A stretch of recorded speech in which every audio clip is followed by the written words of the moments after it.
Mr. Heavyweight Boxing today? Hey, what's up, man? This is Chris, the Nightmare Ariel, and you're watching Mr. Boxing today. Heavyweight boxing fans, what's the deal? All right, man. Well, first of all, let me say I got that prediction totally wrong, man. I picked Joseph Parker to win that fight. Shouts out to Joyce. That was a complete beatdown, man. One thing I noticed after the second round, give me 1 second. After the second round, just by the body language of the two fighters, man, it looked like Joseph Parker was already in a 10-round fight, a hard 10-round fight at that. And that was after the second.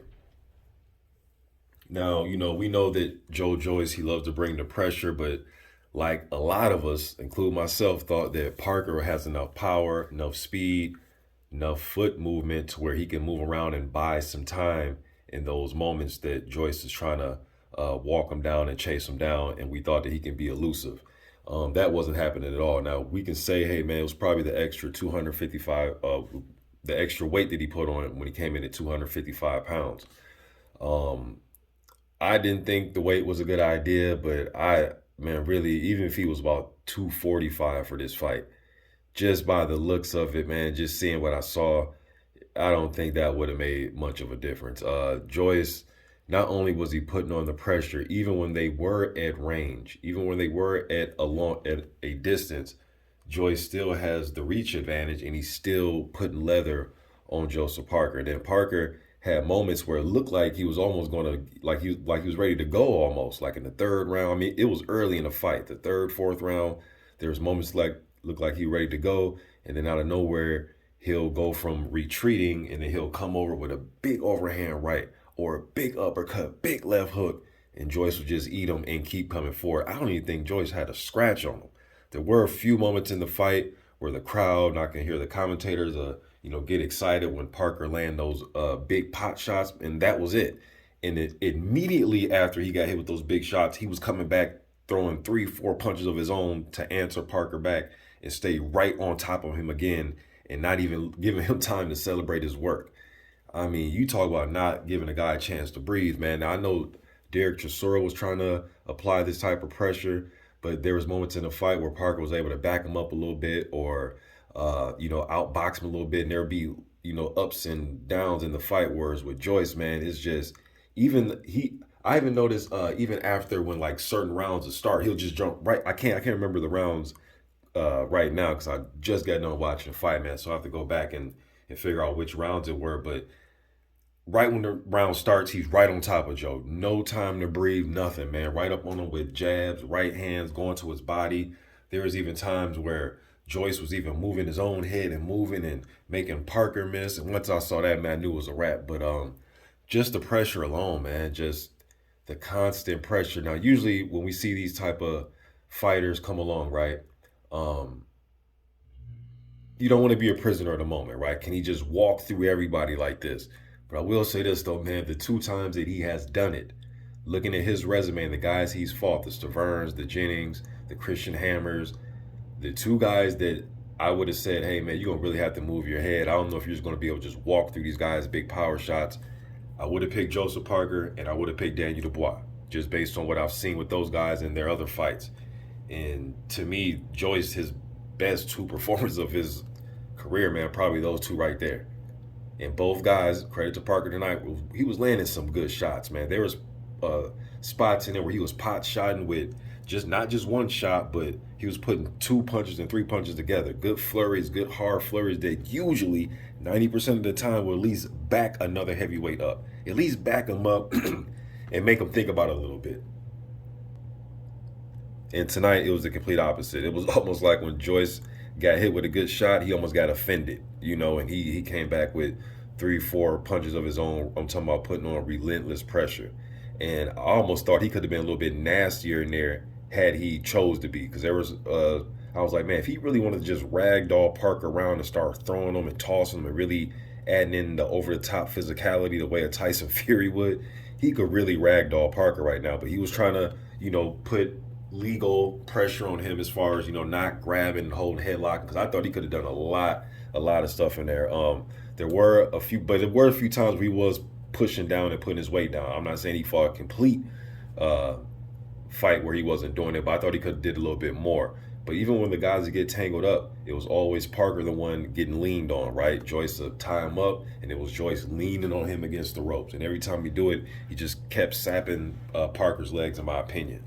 But Parker was trying to move. Once he figured out that trying to stand there and make Joyce miss in the pocket wasn't going to work, he tried to move, but the reach of Joyce, he was touching Parker. Whenever he tried to move and be elusive, he was getting touched with a jab, touch. As long as Joyce is touching you and keeping you right there, walking you down, touch you, even if you slip and pivot away from under his jab, he'll just turn and touch you again. Just keep touch you, and then line you up with his right hand, with a big right hand or a left hook or body shots. But yeah, man, just a case of the big, strong, powerful guy coming forward and you throwing punches and trying to hit him and nothing hurts him, all right? How long will this last? I'm not sure, but I damn sure want to watch it, man. I'm not sure how long the style of Joe Joyce is going to hold up, man. But right now, and look, if you would have told me that he was the 37-year-old tonight and Parker was the 30-year-old, and I didn't know who these guys were, I wouldn't have believed you, man. He just looked just way fresher, even from just round one. He just looked way fresher than Parker, man. Just body language, just the physique of the guys. And I know boxing is not won by bodybuilding competition, but just based on that, both guys came in at their career heaviest tonight. And Joe Joyce, if that was his career heaviest, which it was, by I think like a pound and a half, because he came in at 270 in another fight. So he carried that pound and a half well. Parker, you can see the extra little flesh around the gut area, and I think he got winded quicker than he would have had I thought he came in a little bit better shape, man. Around about that 245, what we usually see him around, But even with that said, though, man, even if he was able to move around a little bit more or not get as winded as early, I still think just the constant pressure, Joyce would have won this fight. And as far as rounds scored, just overall how the fight was going, Parker, it was just getting beat up to me, man. I mean, it was pretty clear. A couple rounds maybe for Parker. I have to go back and watch it. I'm not sure off a live watch because, I'm getting up and down and turn away from the TV here and there. But just from the live watch, man, I don't know, maybe a round or two, maybe. But as far as the fight itself, the physicality of it, he was just getting beat up, man. But Parker showed a lot of heart, though. He showed a lot of heart because, like I said, I thought in the third, fourth round, he was ready to fold and lead and go because he was getting hit with some good body shots, some shots upstairs. He was trying to evade and get away. It was just nowhere to run. It was just nowhere to run. He was trying to bend at the waist thing. But Joyce, the type of guy, if you bend at the waist, he'll hit you in the back. He'll hit you in the, he'll hit you in the shoulder. Whatever you expose to him, he's going to hit it, especially if you're turning away from him. You know what I'm saying? So that wasn't working because even those punches were taking effect. Then when Parker was trying to move, Joyce was still with that long enough reach to still touch him. All right. Then when Parker was trying to hold on the inside, then Joyce would just put his weight on him, or he was even, with his free hand still landing little thudding shots. And that jab was working his wonders, man. The jab was working his wonders. I know we make fun of a lot of us joke and call him Slow-Mo Joe, but it's just the relentless pressure in his chin is just, damn, it's grade A. At least right now, man. And Dubois and Parker are some heavy-handed dudes, and these punches just bouncing off his face. I'm not sure how long this lasts, because eventually you're going to run into somebody that's going to, tap that chin and at least test it, at least knock you down or something in the pro ranks. I know whatever happened in the amateurs happened, but I'm talking about just specifically pro ranks, So I don't know, man.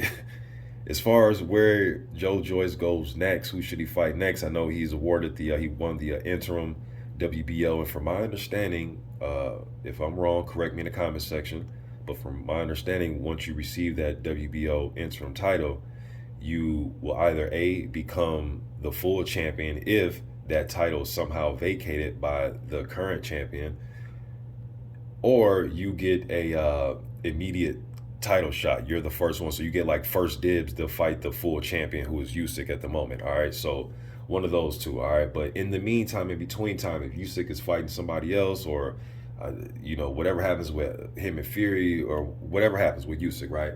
If he's not defending it against Joyce, and Joyce still wants a competitive fight, he wants a meaningful fight, and hey, man, I say fight Frank Sanchez. He's in the WBO ranking. I believe he was number 3. I know Parker and Joyce were 1 and 2, which I love the concept of that 1 versus 2, right? Frank Sanchez is number 3. I believe I'm doing this top of my head. I think because I looked at it earlier, man. I want to say Andy Ruiz is 4, and I want to say Otto Wallen is 5. So I'll say a fight with Wallen or a fight with Frank Sanchez if he needs a meaningful fight. And Joyce comes across like the guy that wants to be in meaningful fights. All right. Plus he's 37 years old, man. So he has to keep this going, keep this momentum going. All right. And the reason I skipped over Andy Ruiz because I would like to see Ruiz possibly take on Deontay Wilder. Wilder gets past Helenius, but shit, I would like to see Ruiz fight Joyce as well. Anybody, any of them dudes, man.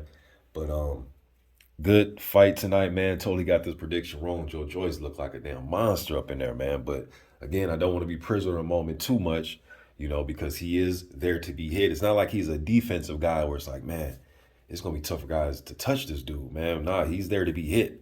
And it's just we're playing the numbers game. It's just how long is it gonna take for somebody to hurt Joyce to the point where they're, backing him up at least or knocking him out.